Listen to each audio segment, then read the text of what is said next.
What's up, boys? It's Nick from Team Table 501 here. I'm the king of the scrubs, and today I'm showing you my Domain Monarch deck profile now that the Link summoning mechanic has been released here in the TCG via the starter deck. So, not much has changed with the deck. There's a few interesting cards. The side deck is really what goes through a lot of work. For me, this is just me as a Domain Monarch player and one that is topped with the deck, especially after the hits that it suffered. There's not much you can do with the deck. We're not really in a place where you can change the strategy, air quotes. Like, back when it was powerful 2016, you could play extra deck Monarchs just because Master Restrict was a heavily sided card, and now almost no one sides it, so. But the thing is, this deck doesn't lose to cards like Barrier. It doesn't lose to rogue cards like Grisaille, Prison, Forbidden Apocrypha, and all sorts of other stuff. It just loses to the staple floodgates that we have. So putting cards like Brilliant Fusion in your deck means you lose to Anti-Spell Fragrance, when normally you can pretty easily play around an Anti-Spell Fragrance just by making sure that you have a proper setup. But we're not in that kind of place anymore. This deck is pretty much try to stop your opponent from playing, and that's pretty much all you can do. It sucks, but there's not much you can do with the deck. And I mean, Zoo Mirrors are cancer, True Draco Mirrors are cancer, and just everything else is AIDS. So let's run through this deck list. To start off, we have one Aether. She's so good, I don't need to describe this card. This card's fucking ridiculous. Triple Erebus. Son of a bitch. Triple Erebus, this card is basically your boss monster of the deck next to Vanity's Fiend. He is your removal, he is your card advantage, he's also your win condition. So you need to be able to keep him on the board, or at the very least keep him in the graveyard, because he does recur your Monarchs while he's in the graveyard.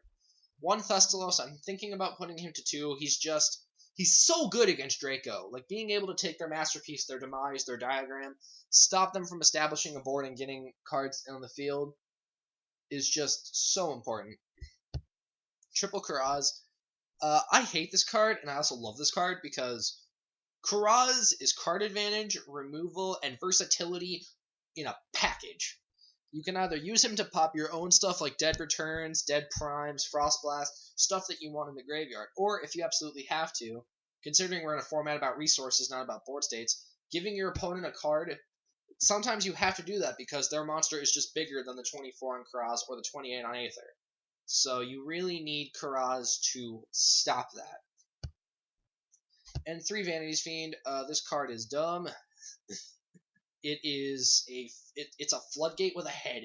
It just says fuck you in every way, shape, and form. So 11 Monarchs. Let's run on to the Squires. 3 Idea, 3 Eidos. The deck already bricks as hard as enough. Don't cut the tribute fodder. Just the way that I build the deck, your tribute fodder needs to equal your number of Monarchs. So even though I'm only playing 9 cards that are specifically tribute fodder, there's 2 cards to get to your combo pieces. So it's essentially 11 to 11 because of Rhoda and 1 for 1.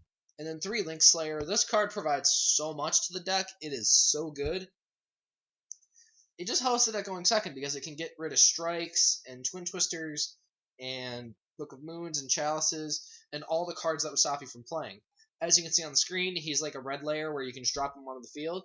And it's a Twin Twisters by discarding. So if you want a 1 for 1, you can 1 for 1. If you want a 2 for 2, you can 2 for 2. So it can bait out Strike. It baits out all the cards, basically. If Link Slayer resolves and pops 2 cards, if they're not, because you can just pop, like if you just want to discard, say, a Frostblast, you discard Frostblast and you pop Diagram. That's good enough. Like, that's good enough. That's it for the monsters. 3 Domain, 3 Tenacity, 3 Return. Staple 3 of them in the deck. I don't really need to go over them. Pantheism, RIP Pantheism, probably the most broken card ever created. Stormforth is also really broken. The card is so dumb. March lets you protect your win conditions, and Frostblast is back or removal. Then Upstart, Foolish Burial, Consistency, Rhoda, and 1 for 1 to get your tribute fodder. Basic enough. I'm going over this really quickly because I've done this deck profile about 70,000 times. So if you don't know what these cards do, look them up, nigga. And then 3 Prime, because it's Prime. It's card advantage, it's resources, it's graveyard tribute fodder. It's amazing. No extra deck unless you want your opponent to play Yu-Gi-Oh! In that case, well, then you're not playing the deck right. 3 Zaphion. Holy crap, is this card fantastic. You can normal summon it if you have no board, and then at the end of the battle phase, if it attacks, it shuffles all spell and traps your opponent controls into the deck, and it can't be destroyed by battle or card effects. So Masterpiece can't pop it, Trident can't pop it, it doesn't matter. Oh, you also take no battle damage. That's also important. You take 0 damage. And even if it gets striked or Tempest or something, if it goes to the graveyard, you draw a card. This thing is so good! And then it goes back to the deck. So it's basically here for Draco.